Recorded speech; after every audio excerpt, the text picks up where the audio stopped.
qui vous permet de vous connecter vers nous, de pouvoir nous parler, de pouvoir, plutôt que nous puissions vous parler, de pouvoir nous suivre, de pouvoir être édifiés.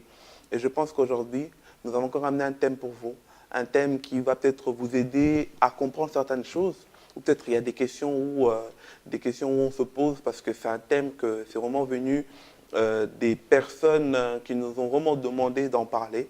Et comme ce sont des thèmes à ne pas prendre à la légère, c'est pour ça que nous avons appelé, nous avons encore demandé à notre papa, que ce n'est pas la première fois, et je suppose que ça ne sera pas aussi la dernière, qui est là parmi nous aujourd'hui, pour pouvoir nous édifier et nous éclaircir. Et c'est pour ça que je pense que, comme nous répétons souvent, nous aimerons bien que vous puissiez être, comme nous, des chrétiens de Béret. Ces chrétiens-là qui vont prendre les Écritures, qui ne vont pas seulement écouter, mais qui vont en même temps aller vérifier. Donc, c'est pour ça que préparez-vous vraiment. L'émission, vous aurez l'impression que ça sera comme une étude biblique. L'étude biblique, vous recevez l'enseignement et allez vérifier, allez écouter, allez édifier. On va aller vraiment doucement, point par point, pour comprendre vraiment la profondeur de la parole de Dieu et surtout dans le cadre de la vision d'une église. Et avant d'abord de se lancer dans le sujet, j'irai d'abord dire bonsoir, mon papa. Ah, bonsoir, mon frère John. Comment ça va, apôtre? Ça va, Dieu nous fait grâce. Nous sommes là, nous sommes en train de continuer à marcher, nous sommes en train de devenir chaque jour des disciples. Nous sommes là. Mais ces derniers temps, on voit que vous voyagez beaucoup, hein. Canada, vous partez un peu dans différents pays. Ça, c'est la mission que Dieu vous recommande.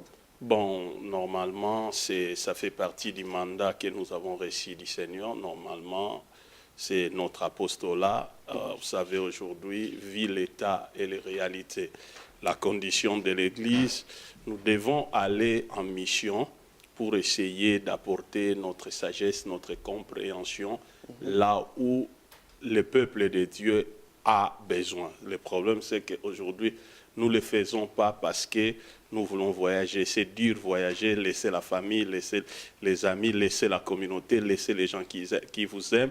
C'est pas par plaisir pour dire on a voyagé, mais nous sommes en train vraiment, par la grâce de Dieu, dans la prière, dans le discernement, essayer de répondre aux invitations en évaluant les vrais besoins. Parce que ce n'est pas voyager pour aller faire une semaine quelque part, là où il n'y a pas vraiment de vrais besoins, ou là où les gens ne sont pas dans l'attente. Donc lorsque nous recevons des coups de fil, nous essayons d'évaluer la demande, nous essayons dans la présence de Dieu, essayer d'évaluer les désirs des gens. Parce qu'aujourd'hui, vous pouvez aller dans une communauté, se déplacer juste pour accumuler des problèmes. Donc juste pour voyager, pour croire qu'on a, entre guillemets, un ministère international. Amen. Donc ce n'est pas notre poursuite. Nous voyageons vraiment parce que nous avons d'abord évalué les besoins. Nous croyons que notre présence peut apporter quelque chose pour que l'Église bouge, Amen. pour que les hommes avancent. Sinon, voyager n'a pas de sens parce que regardez, avec tout ce qui se passe dans le monde, avec des attentats, des avions qui tombent, je ne dois pas aller laisser ma vie seulement parce que par plaisir de vouloir voyager. Non, voyager. Vous avez encore beaucoup de choses à nous apporter. Le Seigneur ne peut pas vous prendre comme ça. Oui, même si vous êtes dans ce chemin, vous êtes destiné de l'attentat, le Seigneur va épargner ça. Non, il ne faut pas croire à ça. On peut mourir dans la bêtise. Ah bon? Oui, on peut mourir dans la bêtise. Vous connaissez l'histoire du jeune prophète? Il était prophète. Il est mort dans la bêtise parce qu'il a crié au vieux prophète qui était déjà dépassé. Donc le problème, on peut mourir dans la bêtise et Dieu te laisse mourir. Pourquoi? Parce que tu n'as pas écouté vraiment la voix de Dieu, en fait, tu as écouté plutôt la voix des hommes. Ou tu as écouté la voix de tes ambitions. C'est ça le problème, parce que la Bible dit l'âme qui pêche, c'est celle qui mourra. Donc cela veut dire on peut mourir dans la bêtise et dire que non, il ne faut pas entrer dans les philosophies là de dire Dieu va te protéger, Dieu va ça. Non, le problème c'est que Dieu ne fait que sa volonté. Amen. Et lorsque nous dévions de la volonté de Dieu pour faire la nôtre, directement il y a la mort là-dedans. C'est ça. Lorsque nous faisons des choses dont Dieu n'est pas partie prenante, nous devons comprendre que nous sommes en train de jouer avec la mort. Parce que la vie est dans la parole de Dieu. Jésus dit, l'homme ne vivra pas que du pain seulement, mais de toute parole qui sort de la bouche de Dieu. Donc la vie est dans ce que Dieu dit. La vie est dans ce que Dieu veut. Alors Dieu... Il n'y a pas de sécurité lorsqu'on sort des voies de Dieu. Il n'y a pas de sécurité lorsqu'on veut faire ce que Dieu ne nous a pas mandaté de faire. Et lorsqu'on fait ce que Dieu ne nous a pas mandaté, on peut mourir dans la bêtise. Amen, amen. Je pense que c'est une bonne leçon pour bien commencer, pour bien débuter dans notre thème d'aujourd'hui.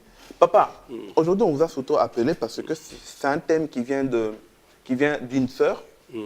D'une sœur qui nous a surtout recommandé, parce que dans le constat de la sœur, il nous a posé cette question-là, dans le sens où on a l'impression qu'on est tous des chrétiens, mais chaque église a sa vision. Chaque église a un peu sa ligne de conduite. C'est pour ça que je pense qu'en étant apôtre, vous connaissez c'est quoi les bases, selon la Bible, comment vraiment définir une vision d'une église. Je pense qu'on va d'abord commencer par là, et petit à petit, on va développer surtout des thèmes, surtout des mots qui peuvent nous aider à bien comprendre certaines choses, et ceux qui nous suivent, ils vont comprendre ça. D'abord, la première question, papa. Comment peut-on définir la vision d'une église X ou Y?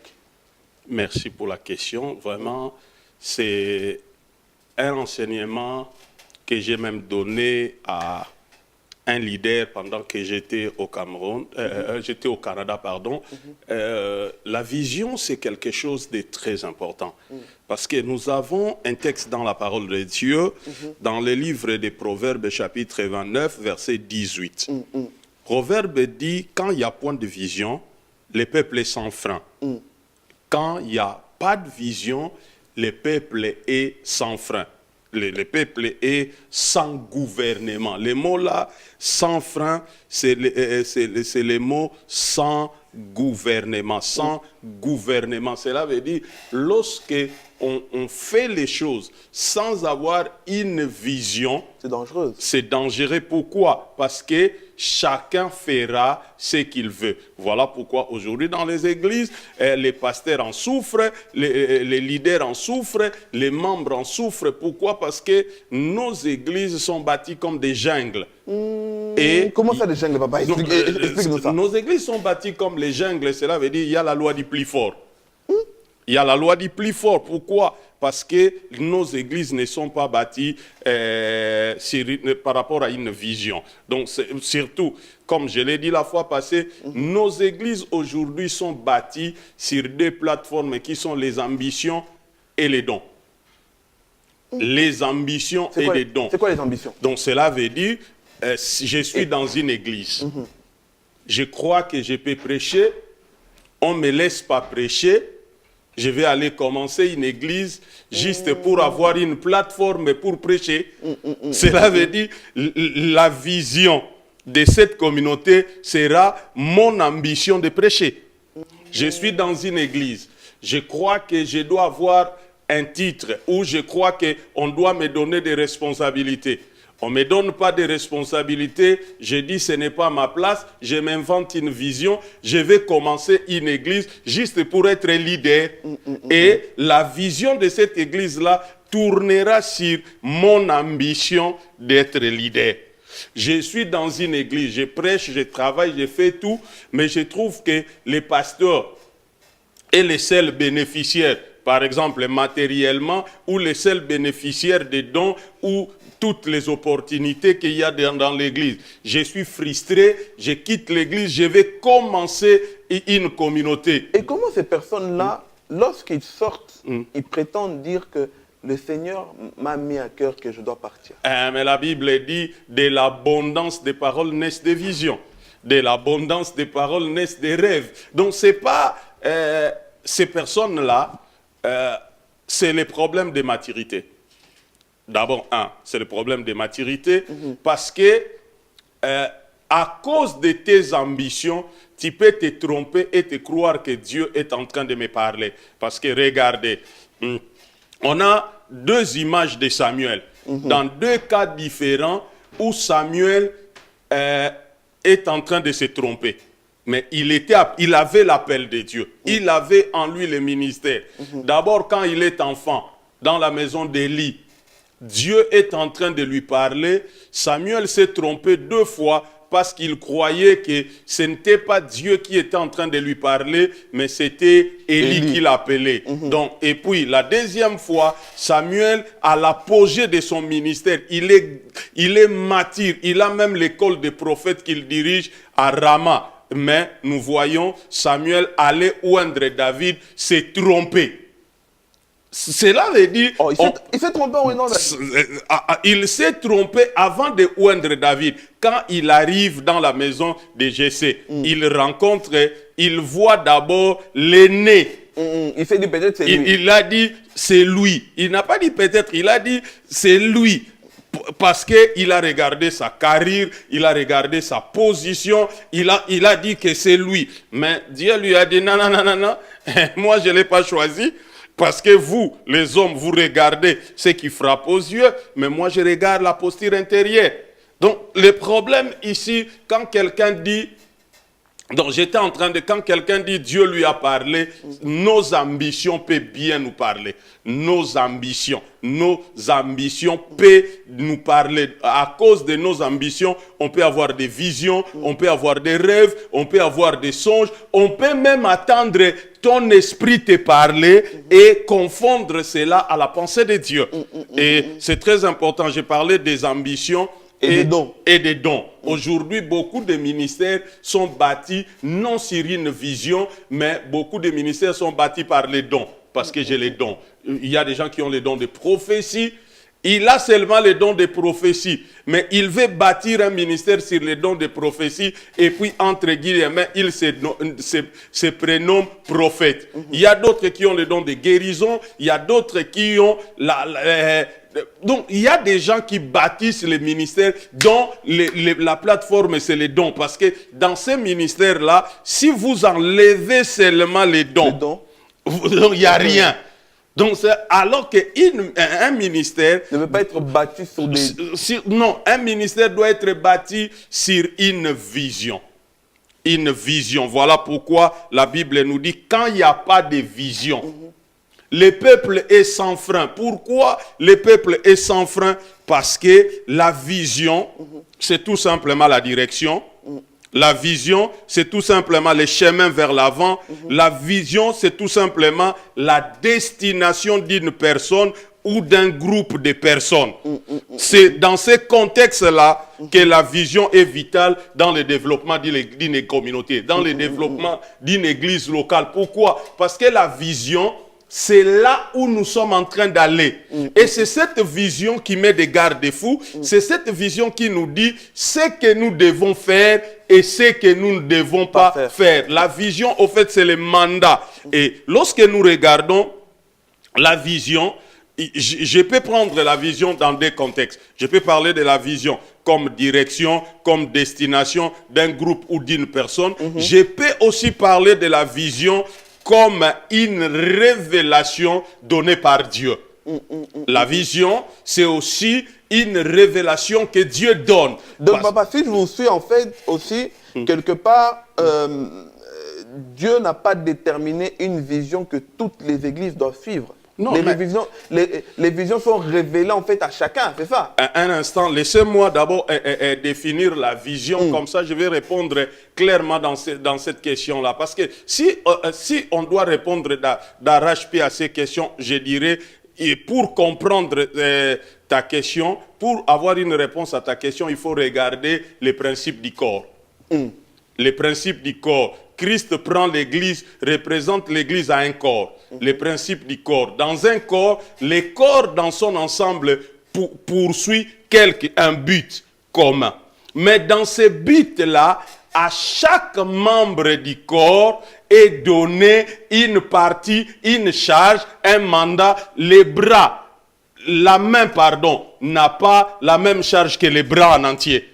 Et la main n'a pas la même responsabilité que les pieds ou l'orteil. Et les pieds n'ont pas la même responsabilité que les yeux.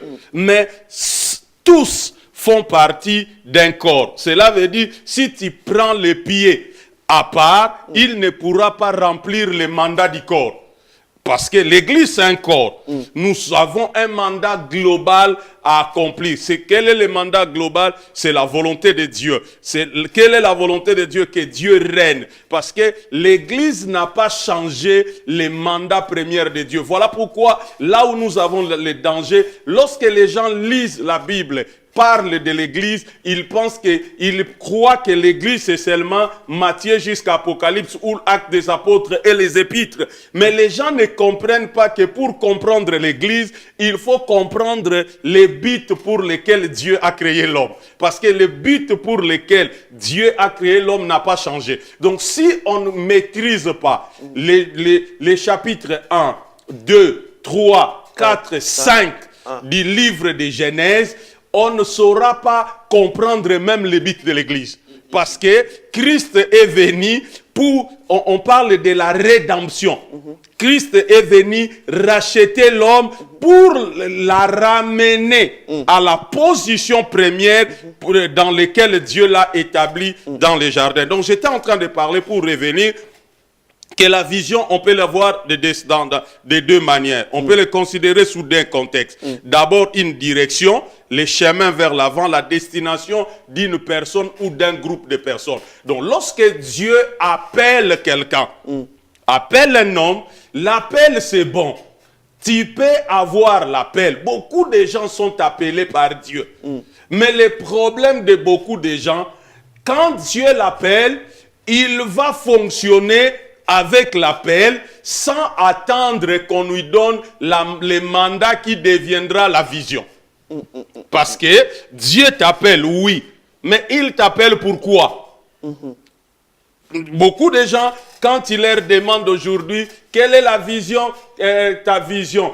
Il y a ceux qui te donnent, Matthieu 28, 18 à 20, allez faire de toutes les nations les disciples. Oui, mais après avoir fait des gens des disciples, tu en fais quoi?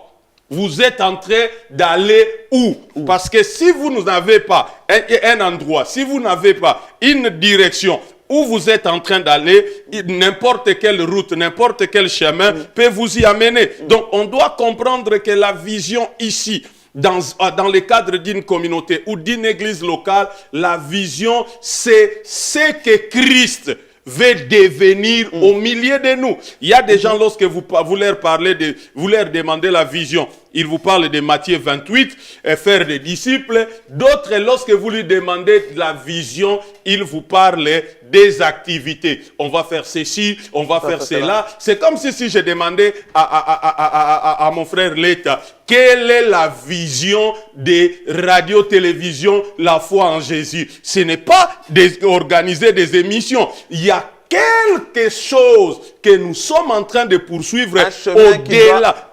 Non, il y a un but, il y a une destination que nous sommes en train de poursuivre au-delà de faire des émissions. Les émissions sont des moyens mis en place pour accomplir la vision. Voilà pourquoi aujourd'hui, dans les églises, les gens sont fatigués à cause de la routine. On tourne en rond, pourquoi? Parce qu'on va nulle part, on fait des activités routinières, alors que chaque activité mise en place dans une communauté doit être dans le but de nous amener à la vision. Je te donne un exemple. Par exemple, il y a quelques années, il y a 2-3 ans, on a perdu la maman d'un ami, l'apôtre Léon.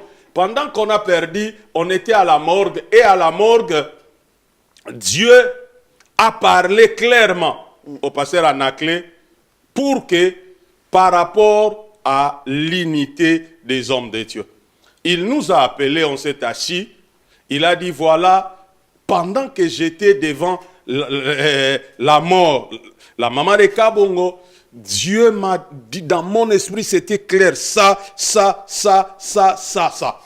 Et c'est là où est née l'initiative qu'on appelle Nayot. Nayot. Oui, Nayot. Nayot veut dire quoi? Nayot, c'est un sanctuaire. Quelle est la vision du Nayot? La vision du Nayot, que aujourd'hui, nous sommes dans un système où les gens sont fatigués de l'église. Les gens les gens n'arrivent pas à s'en sortir dans le ministère. Les gens ont du mal à aller loin dans les choses de Dieu. Pour vous aider un peu, parce que, en fait, Dieu vous inspire, vous êtes déjà rentré dans ma question suivante. Parce que là, il y a une question, en fait, que nous avait été aussi posée, c'est par rapport à la vision. Lorsqu'on regarde dans le Nouveau Testament, on voit que, par exemple, il y avait les fêtes d'église. Tous les fêtes d'église de l'Apocalypse, eux tous, ils attendaient les directives de l'apôtre Jean. Oui. Mais aujourd'hui, on a l'impression que chaque église a un peu sa direction. Est-ce que c'est un peu un changement d'orientation? Comment les apôtres ou l'église primitive fonctionnait auparavant?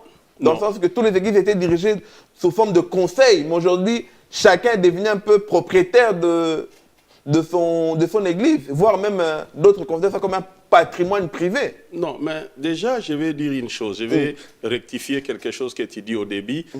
Toutes les églises n'attendaient pas les messages de la part des gens. Hein, parce que quand il lit, on dit « écrit à l'ange de l'église qui est ». Donc, Jean était seulement l'instrument que Dieu était en train d'utiliser pour passer un message à l'église. Mais on dit écrit à l'église, à l'ange de l'église d'Éphèse, écrit à l'ange de l'église de Cécile, écrit à l'ange de l'église. Donc, cela veut dire que l'ange de l'église dont on parle, c'était le leader. Donc, cela veut dire les messages que Dieu, hein, le mot là, ange, dans Apocalypse 2, c'est le mot archéologue, qui veut dire leader, responsable ou titulaire. Donc, ce n'étaient pas les anges qui sont dans la présence de Dieu, qui sont des esprits. Pourquoi? Parce que chaque église a un ange. Chaque église a un messager. Parce que l'ange, c'est un messager. Et le leader principal d'une communauté, c'est un messager. Mais le problème ici, c'est quoi? Le problème, c'est que on a aujourd'hui en train de parler du retour à la grâce apostolique. Pourquoi nous constatons toutes ces choses-là? C'est tout simplement parce qu'on est en train de sortir des fondements établis. Dieu a déjà établi. Nous avons la grâce. Ouais. Nous avons les livres. Donc cela veut dire, lorsque Dieu a à la main, Dieu veut dire, prenons par exemple nous, au Centre Charis Global, nous sommes les pieds de Dieu. Et les pieds de Dieu, c'est pour accompagner les corps. C'est pour aider les corps à marcher. Cela veut dire, nous devons aller maintenant, et dans la parole écrite, et dans la présence du Seigneur, pour comprendre clairement quel est le rôle du pied. Mais aujourd'hui, quel est le problème? Déjà, beaucoup de communautés ne connaissent pas leur place dans le but de Dieu. Non, dans le but de Dieu. Maintenant, on est en train de faire du copier-coller. Donc, cela veut dire, je dois avoir un ministère propre. Parce que j'ai regardé Benny Hinn faire quelque chose, donc moi aussi je le recopie. Oui. Dans ce sens-là. Donc, l'église doit avoir ce qu'on appelle une particularité. Parce que chaque vision est singulière et particulière. C'est que sinon, pourquoi on doit avoir multiplicité des églises? Sinon, pour tous les pasteurs, par exemple, qui sont des nayotes, on ferait une même église. On ferait une même... On se rassemble, on fait une même... Mais aujourd'hui, on voit d'autres... on voit une partie des chrétiens... si on suit un peu notre logique, ça veut dire que les églises comme des combats spirituels, c'est tout à fait normal dans le corps du Christ alors. Non, le problème c'est quoi? Ce n'est pas... C'est une divergence de vision. Eux aussi font leur rôle dans le corps du Christ. Mais ce n'est pas ma responsabilité de dire ils ont leur place ou pas. Qui suis-je? Mais le problème, c'est quoi? Le problème, c'est tout simplement, est-ce que ce qu'ils sont en train de faire C'est ce qui est recommandable dans la parole de Dieu. Parce qu'aujourd'hui, on ne doit pas se voiler la face. Cette histoire-là des combats spirituels, ce n'est pas par rapport à nous, mais c'est par rapport aux messages qui sont en train de véhiculer. Les messages qui rendent le peuple de Dieu esclaves. J'étais ici, je crois que c'est ici dont j'ai parlé de Colossiens chapitre 1. La Bible dit, il nous a délivrés et nous a transportés dans le royaume du Fils de son amour, en qui nous avons la rédemption et la rémission des péchés. Paul écrit ce texte au passé. Il dit, il nous a. Donc cela veut dire, il nous a. Donc cela veut dire, la délivrance commence quand?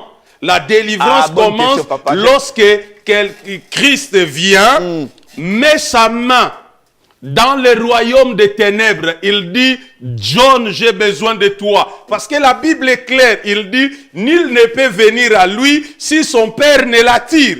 Ce n'est pas de nous-mêmes que nous nous sauvons. Non, je ne suis pas sauvé. Paul le dit aux Éphésiens, chapitre 2. Il dit, les salis viennent c'est par la grâce, au moyen de la foi, que vous avez été sauvés. Il dit, ce salut ne vient pas de vous, mais de Dieu, pour que personne ne puisse s'enorgueillir. Donc cela veut dire, toi, John, tu étais dans le monde des ténèbres. Christ vient, il dit, John, je vais de toi. Il te prend. Paul dit, il te délivre du monde des ténèbres. Il dit, il te transporte. Le terme c'est transporter. Les gens lisent la Bible, mais n'essayent pas de réaliser. Il faut avoir l'image de ce qui se passe. Il dit, il a commencé par nous délivrer. Ensuite, on utilise le terme transport. Tu ne peux pas monter dans un bus, tu ne peux pas monter dans un tram, tu ne peux pas monter dans un transport en commun, tu ne peux pas monter dans un avion si tu vas nulle part. Mais maintenant, papa, pour arriver à ce transport-là, ce transport-là est fait grâce à quoi? Est-ce que c'est juste qu'en acceptant Christ Seigneur et Sauveur, je suis directement transporté ou on doit venir, on doit peut-être me délivrer aussi? Non. Le transfert, c'est fait. Le transfert, tu sais, il y a beaucoup de gens. Moi, j'aime ce qu'on appelle l'autodélivrance. J'aime l'autodélivrance que les exorcismes. Parce que les démons qu'on chasse tous les dimanches, c'est les mêmes. Regardez dans les églises, ce sont les mêmes personnes qui tombent. Ce sont les mêmes personnes à qui on chasse les démons. Ce dimanche, on chassera le lendemain. Donc cela veut dire tu dois... Et puis la Bible ne nous a jamais dit de combattre les démons. La Bible nous a dit de chasser les démons. Donc cela veut dire tout le monde qui croit a droit à chasser les démons. Donc maintenant, le transfert se fait comment? On dit, dès que tu acceptes Jésus, il te prend ici, il te ramène dans le royaume des lumières. Maintenant, la garantie, regardez, la garantie que tu es libre dépend de ta manière, de t'identifier avec le nouveau royaume. C'est à toi de croire. La délivrance, c'est quelque chose de foi. On est délivré par la foi. C'est à toi de croire que moi, John, à dater d'aujourd'hui, parce que j'ai donné ma vie à Christ, je crois plus à ce que la parole de Dieu dit qu'au mensonge du diable. Parce que, regardez, les mensonges du diable, vous savez que la délivrance, c'est quelque chose de mental. La délivrance, c'est quelque chose de mental. C'est pas spirituel seulement. C'est quelque chose de mental. Bon, est-ce que c'est spirituel aussi ou pas? C'est spirituel, mais tout ce qui est spirituel, c'est d'abord dans le mental. Tire sa force du mental à la croyance. À la croyance. Parce que, j'ouvre une parenthèse, quand on parle du cœur, quand la Bible parle du cœur, le cœur, ce n'est pas les muscles cardiaques qui pompent le sang. Quand la Bible parle du cœur, la Bible parle de la volonté, de l'intelligence. Quand la Bible dit donnez vos cœurs à Dieu, voilà pourquoi Romains parle de renouvellement de l'intelligence. Le renouvellement de l'intelligence, c'est renouveler comment tu pensais avant. Regardez les enfants d'Israël. Ils étaient dans le désert. Ils sont sortis physiquement de l'Égypte. Mais mentalement, ils étaient encore en Égypte. Pourquoi? Parce que quand les problèmes sont venus, ils ont dit, en Égypte, il y avait des tombeaux, en Égypte, il y avait des concombres, en Égypte, il y avait des oignons. Ils ont commencé à regretter. Ils ont commencé. Pourquoi? Parce que... Là, vous me poussez à poser beaucoup de questions. Papa, il est en train de... Pose ta question. Mais maintenant, papa, parce que vous avez dit quelque chose d'assez intéressant. Vous avez dit, tout à l'heure, vous avez parlé des gens qui tombent. C'est toujours les mêmes personnes qui tombent. Et maintenant, lorsqu'une personne... Je vais poser deux questions à la fois. Lorsque la personne, elle tombe à chaque fois, c'est les mêmes personnes qui tombent chaque année, c'est toujours eux. Et c'est toujours les mêmes personnes qu'on délivre. Et c'est toujours peut-être les mêmes hommes de Dieu qui nous ramènent des différents types de délivrance. C'est de la manipulation. C'est simple. Comment vous pourriez expliquer ça? C'est de la manipulation pure et simple parce qu'aujourd'hui, on croit qu'on a un ministère puissant parce qu'on fait tomber les gens. Alors, il faut qu'il y ait dans l'église des cobayes qui tombent. Donc, cela veut dire, quand on fait les ministères tous les dimanches, on doit avoir quelque chose pour quelques personnes à faire tomber pour se rassurer qu'on a Dieu. Mais comment vous expliquez alors des personnes qui travaillent dans le temple, des chantres ou qui sont proches des pasteurs ou qui travaillent avec les pasteurs, mais c'est des personnes peut-être un jour, ils se réveillent, ils font leur bilan, ça fait X temps, X années que je suis là et que j'ai l'impression que rien ne marche, que je suis enfermé quelque part. Comment expliquer ce ressenti de ces personnes-là? Pourquoi? C'est tout simplement tu sais, la façon dont un enfant naît, c'est important. La façon dont un enfant naît, c'est important. Et l'environnement dont l'enfant naît est aussi important. Le problème, c'est quoi? Beaucoup de gens sont devenus chrétiens dans la tromperie et qu'ils continuent à vivre dans un environnement de manipulation. Comment tu peux grandir? Paul dit, Galates 4, aussi longtemps que l'héritier est un enfant, il ne diffère en rien d'un esclave, alors que c'est lui le maître de tout, mais il est encore sous-administrateur. Le problème ici, c'est le problème de la maturité, le problème de grandir. Lorsqu'une église n'a pas de vision, lorsqu'une église n'a pas là où il est en train d'amener les gens, on fera des manipulations. Voilà pourquoi aujourd'hui, l'église, beaucoup des églises font des ministères de prière. On te cherche des démons, on te cherche des liens. Qu'est-ce que nous avons à voir avec des liens et les démons? Et maintenant, s'il y en a quand même qui sont peut-être enfermés par des liens, c'est possible ou pas? Tu sais, la clé pour sortir des liens, c'est la maturité. La clé pour sortir des liens, ce n'est pas la prière. La clé pour sortir des liens, c'est la maturité. Quand on grandit, on comprend qui est Dieu et comment les choses de Dieu passent. La Bible dit, voici les miracles qui accompagneront ceux qui auront crié. En mon nom, ils chasseront les démons. Cela veut dire, les liens, c'est un démon. C'est un démon qui te souffle des choses à l'oreille. Qui te dit, toi, tu ne réussiras pas dans ta vie. Toi, on a dit ceci de toi. Toi, on a dit ceci de toi. Toi, on a dit ceci de toi. Maintenant, la maturité, c'est vivre par la foi. Commencer à dire, le diable, c'est un menteur. Parce que les diables réussissent avec l'église. Tout ce que le diable fait, c'est tout simplement les mensonges. Il arrive à te faire croire par les mensonges que tu es lié. Et lorsque tu commences, toi, à croire que tu es lié, cela a de l'influence dans ta réflexion, dans tes agissements, dans tout. Mais quelqu'un qui se croit libre, quelqu'un qui se croit libre, même s'il a un démon en lui, il arrivera à mater ce démon. Bon, maintenant pour être clair, pour terminer dans ça, que direz-vous à cette personne-là qui nous suit, qui peut-être qui se dit peut-être que aujourd'hui si ça ne va pas, forcément il y a un démon quelque part, ou forcément je vais me faire délivrer de quelque chose. Qu'est-ce que vous voudrez dire à ces personnes-là? Notre combat, le combat du chrétien aujourd'hui, ce n'est pas contre le diable et les démons. Le combat du chrétien aujourd'hui, c'est le combat de la vérité. Il doit être libéré du mensonge.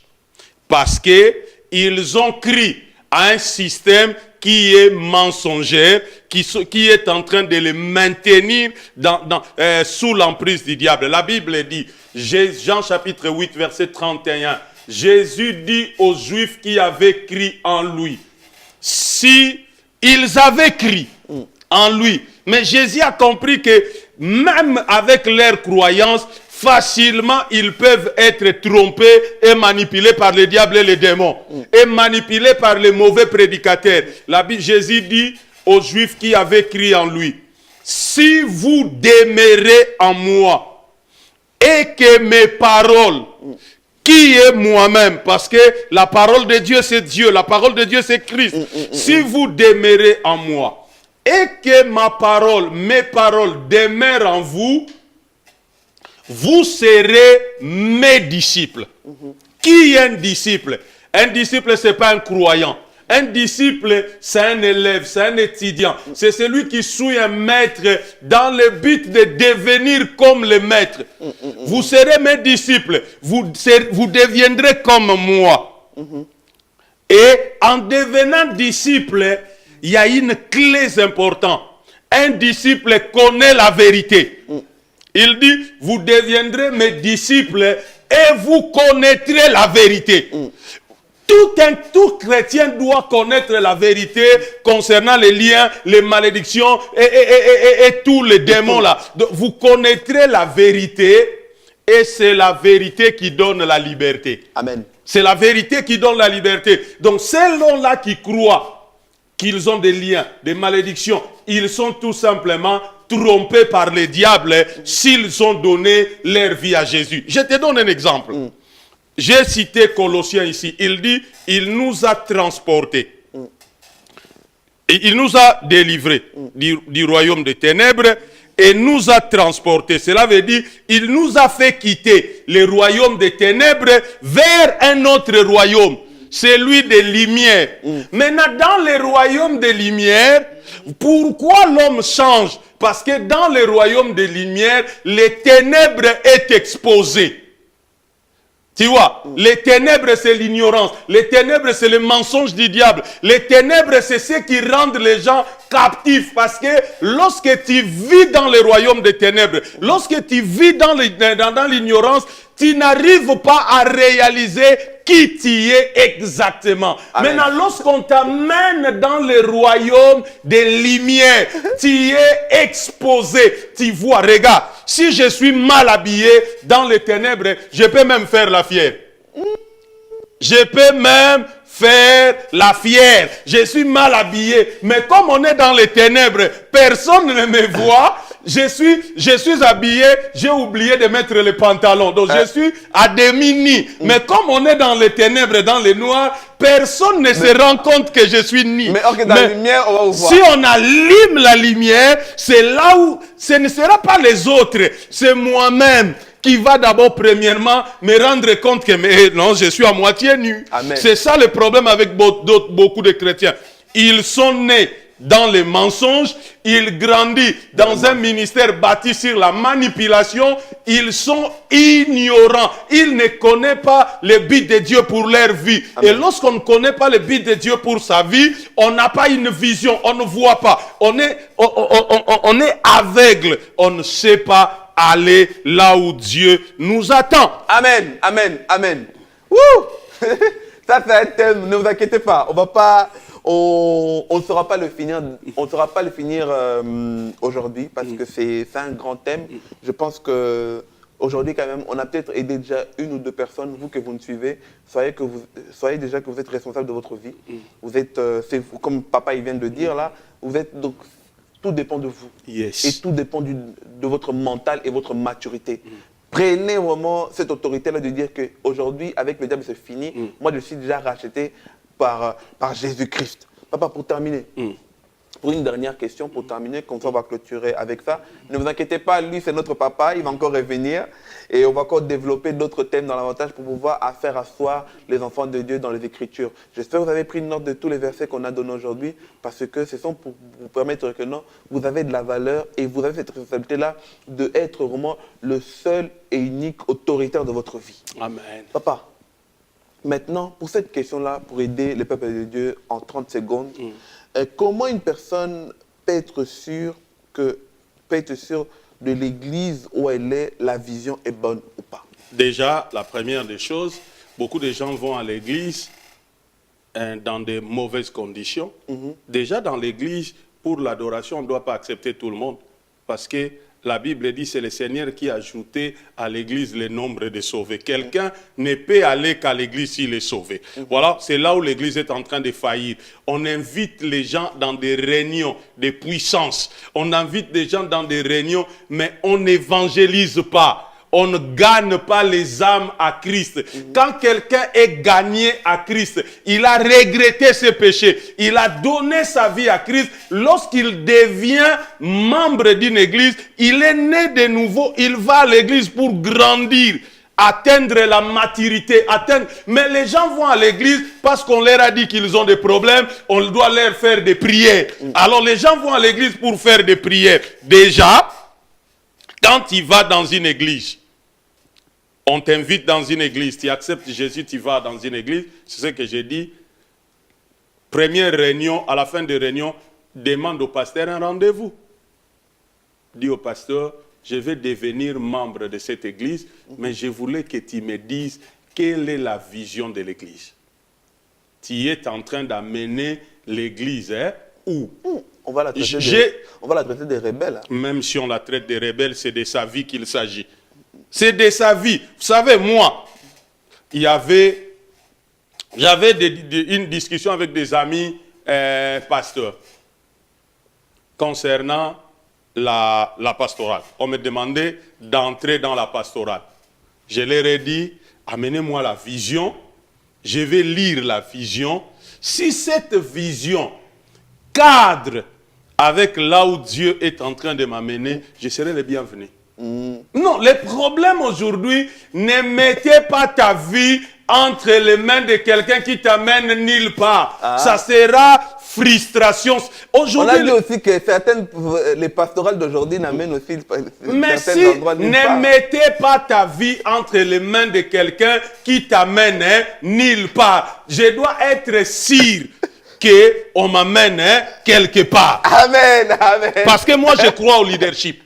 Je crois au leadership. Donc cela veut dire, si je dis, je m'engage dans quelque chose et qu'il y a un leader, je vais me soumettre. S'il me dit A, on fera A. Mais si c'est pour mon bien, je m'engage. Mais si c'est pour aller me faire détruire, je n'entrerai pas. Amen, amen. C'est pour ces paroles que nous allons terminer. Donc c'était clair. Si le leader ne vous détermine pas la vision claire qu'il a reçue de Dieu, ce n'est pas une bonne vision. Que Dieu vous bénisse abondamment.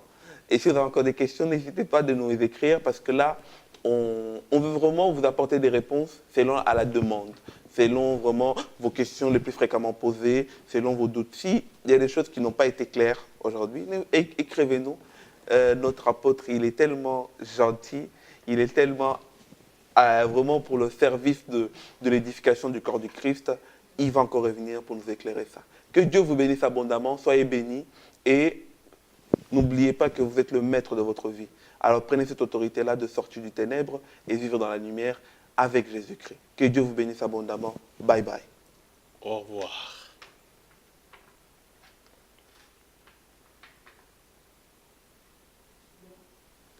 Merci.